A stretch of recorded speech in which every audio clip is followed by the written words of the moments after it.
ਸਤਿ ਸ਼੍ਰੀ ਅਕਾਲ ਦੋਸਤੋ, ਪਿਆਰ ਭਰੀ ਫਤਿਹ ਕੂਲ ਕਰੇ ਕਾਫੇ ਤੋਂ ਤੁਸੀਂ ਜੁੜ ਗਏ ਸਾਡੇ ਚੈਨਲ ਤੀਰਥ ਵਰਲਡ ਦੇ ਨਾਲ ਤੇ ਤੀਰਥ ਵਰਲਡ ਦੇ ਵਿੱਚ ਤੁਹਾਡਾ ਸਵਾਗਤ ਹੈ। ਮਨੂ ਸਿਮਰਤੀ ਦਾ ਬਹੁਤ ਵੱਡਾ ਰੌਲਾ ਪੈਂਦਾ ਰਿਹਾ, ਬਹੁਤ ਵੱਡੇ ਇਸ਼ੂ ਬਣਦੇ ਰਹੇ ਨੇ ਕਿਉਂਕਿ ਮਨੂ ਸਿਮਰਤੀ ਦੇ ਵਿੱਚ ਕੁਝ ਇਦਾਂ ਦੇ ਕਾਨੂੰਨ ਸੀ ਜੋ ਮਨੁੱਖਤਾ ਦੇ ਖਿਲਾਫ ਸੀ ਤੇ ਮਨੂ ਸਿਮਰਤੀ ਦੇ ਵਿੱਚ ਕੀ ਲਿਖਿਆ ਸੀ ਆਓ ਇੱਕ ਛੋਟੀ ਜਿਹੀ ਵੀਡੀਓ ਵਿੱਚ ਦਿਖਾਉਂਦੇ ਆ। ਪਹਿਲਾਂ ਵੀਡੀਓ ਦੇਖੋ ਫਿਰ ਅੱਗੇ ਗੱਲ ਕਰਾਂਗੇ।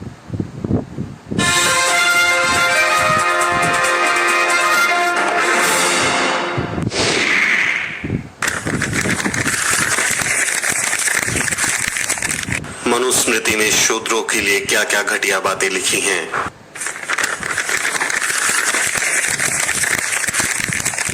मानवता के कल्याण के लिए ब्रह्म सृष्टिकर्ता ब्रह्मा ने अपने मुख से ब्राह्मणों को जन्म दिया, क्षत्रियों को अपनी भुजाओं से, वैश्यों को अपनी जांघों से और शूद्रों को अपने पैरों से पैदा किया।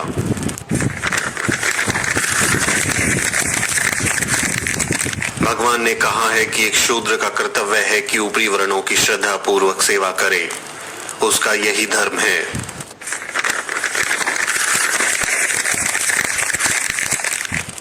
सौ साल के क्षत्रिय को भी एक 10 साल के ब्राह्मण लड़के को अपने पिता के रूप में मानना चाहिए।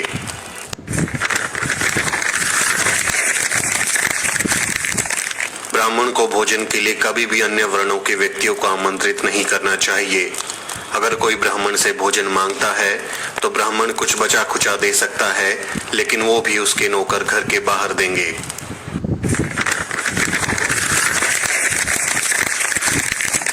वो जो शूद्र विद्यार्थियों को निर्देश देता है और वो जिसका शिक्षक एक शूद्र है, वो श्राद्ध में आमंत्रित होने के लिए अयोग्य हो जाएगा।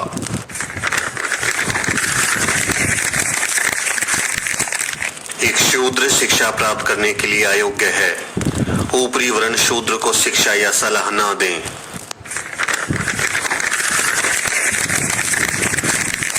यह आवश्यक नहीं कि शूद्र को नियमों और संहिताओं का पता होना चाहिए और इसलिए उन्हें पढ़ाने की आवश्यकता नहीं है।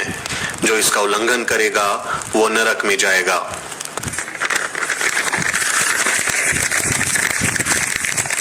एक ब्राह्मण को ऐसे देश में न रहने दें जहां शासक शूद्र हो।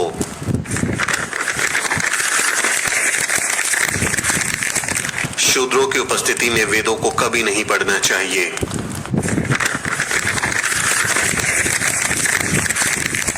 जिस देश में ब्राह्मण नहीं है, जहां ब्राह्मण खुश नहीं है, वो देश तबाह हो जाएगा।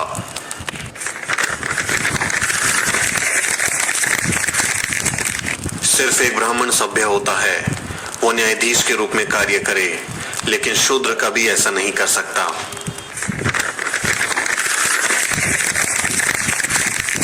एक राजा जिसके साम्राज्य में एक शूद्र कानून का पालन कराए, वो साम्राज्य दलदल में गाय की तरह डूब जाएगा।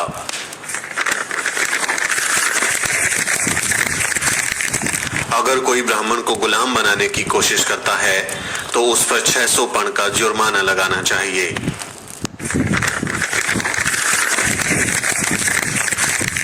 एक ब्राह्मण शूद्र को किसी वेतन के बिना सेवा करने का आदेश दे सकता है, क्योंकि ब्राह्मणों की सेवा करने के लिए ही ब्रह्मा ने शूद्र को बनाया है।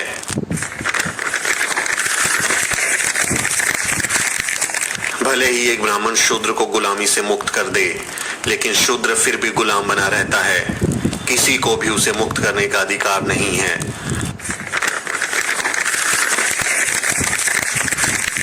एक शूद्र जो द्विज व्यक्ति का अपमान करता है, उसकी जीभ कटेगी क्योंकि वो नीच है।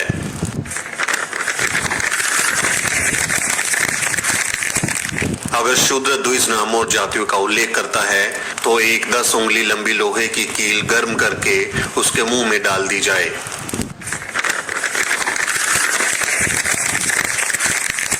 यदि कोई शूद्र घमंड से ब्राह्मणों को धर्म का उपदेश देता है तो राजा उसके मुंह और कानों में जलता हुआ तेल डलवा दे।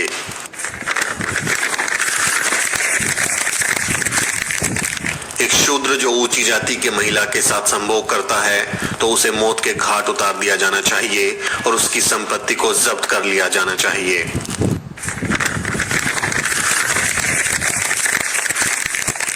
एक ब्राह्मण शूद्र को बाध्य कर सकता है, चाहे वो खरीदा गया हो या बिना काम किया हुआ हो।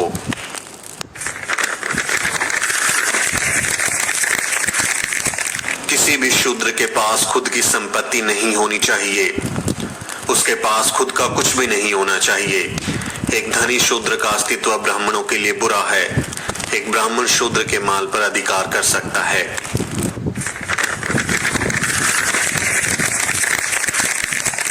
एक ब्राह्मण बिना किसी हिचकिचाहट के शूद्र की संपत्ति जब्त कर सकता है।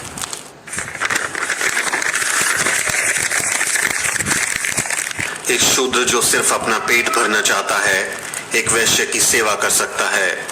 यदि वो जीवित रहने का स्थायी साधन चाहता है तो वो एक क्षत्रिय की सेवा कर सकता है। लेकिन अगर वो स्वर्ग जाना चाहता है या अगली पीढ़ी में उच्च या श्रेष्ठ जन्म चाहता है तो उसे ब्राह्मण की सेवा करनी चाहिए।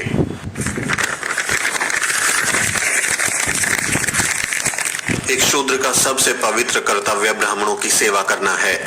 हमेशा ब्राह्मण शब्दों का अत्यंत भक्ति के साथ पाठ करना चाहिए। ऐसे शूद्र को मोक्ष मिलेगा, अन्यथा वो बहुत बुरी मौत मर जाएगा और सबसे बुरे नरक में जाएगा।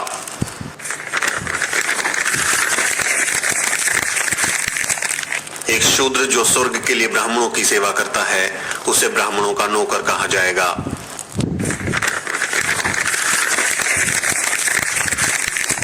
शूद्रों का सबसे बड़ा काम सिर्फ ब्राह्मणों की सेवा करना है। इसके अलावा वो जो भी कुछ करेगा उसे उसका कोई फल नहीं मिलेगा।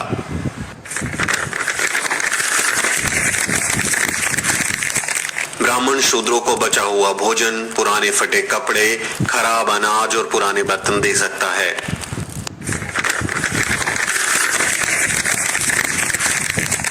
शूद्र जरा सा भी धन संग्रह नहीं कर सकता, भले ही उसके पास इसे बनाने की शक्ति हो, क्योंकि एक अमीर आदमी गर्व करता है जिससे ब्राह्मणों को दर्द होता है।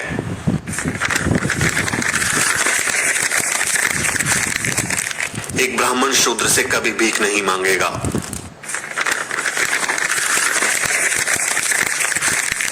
शूद्र किसी अन्य वर्ण में शादी नहीं कर सकता।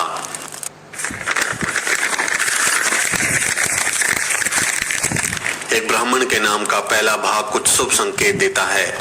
एक क्षत्रिय सत्ता से जुड़ा हुआ है और एक वैश्य धन के साथ, लेकिन एक शूद्र व्यक्ति अपमान के साथ जुड़ा है।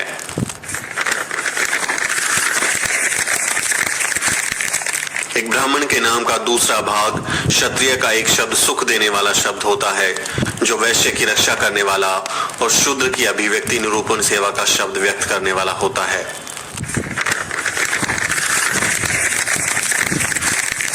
ब्राह्मण इस घटिया किताब को अपनी श्रेष्ठ किताब मानते हैं। ये किताब जलाई जानी चाहिए। इसीलिए बाबा साहब डॉक्टर अंबेडकर ने 25 दिसंबर 1927 को मनुस्मृति दहन किया था। आप देख रहे हैं द शूद्र। ਮਨੂ ਸਮ੍ਰਿਤੀ ਦੇ ਵਿੱਚ ਜੋ ਲਿਖਿਆ ਕਿਸੇ ਤੋਂ ਲੁਕਿਆ ਨਹੀਂ।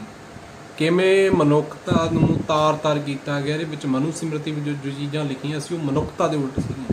ਇੱਕ ਪਾਸੇ ਅਸੀਂ ਸਮਾਨਤਾ ਮੰਨਦੇ ਹਾਂ, ਆਪਦੇ ਵਿੱਚ ਧਰਮਾਂ ਤੋਂ ਨਿਰਪੱਖ ਮੰਨਦੇ ਹਾਂ, ਜਾਤਾਂ ਪਾਤਾਂ ਤੋਂ ਉੱਪਰ ਉੱਠ ਕੇ ਭਾਈਚਾਰੇ ਦੀ ਸਾਂਝ ਬਣਾਉਂਦੇ ਹਾਂ, ਤੇ ਦੂਜੇ ਪਾਸੇ ਮਨੂ ਸਮ੍ਰਿਤੀ ਦੇ ਵਿੱਚ ਜੋ ਕਾਨੂੰਨ ਇੱਦਾਂ ਦੇ ਪਾਸ ਕੀਤੇ ਗਏ ਸੀ ਜੋ ਮਨੁੱਖਤਾ ਦੇ ਖਿਲਾਫ ਸੀ। ਸੋ ਇਸ ਲਈ ਬਾਬਾ ਸਾਹਿਬ ਭੀਮ ਰਾਓ ਅੰਬੇਦਕਰ ਜੀ ਨੇ ਇੱਕ ਨਿਰਣਾਇਕ ਫੈਸਲਾ ਲੈ ਕੇ ਭਾਰਤ ਦੇ ਸੰਵਿਧਾਨ ਦੇ ਵਿੱਚ ਇਹੋ ਜਿਹੀਆਂ ਚੀਜ਼ਾਂ ਲਿਖੀਆਂ ਕਿ ਸਭ ਨੂੰ ਇੱਕ ਆਪਣੇ ਮੌਲਿਕ ਅਧਿਕਾਰ ਮਿਲ ਸਕਣ, ਸਭ ਨੂੰ ਇੱਕੋ ਜਿਹੇ ਅਧਿਕਾਰ ਮਿਲ ਸਕਣ। ਜਿਹੜਾ ਅਧਿਕਾਰ ਅਮੀਰ ਨੂੰ ਮਿਲਦਾ ਉਹ ਗਰੀਬ ਨੂੰ ਵੀ ਮਿਲੇ।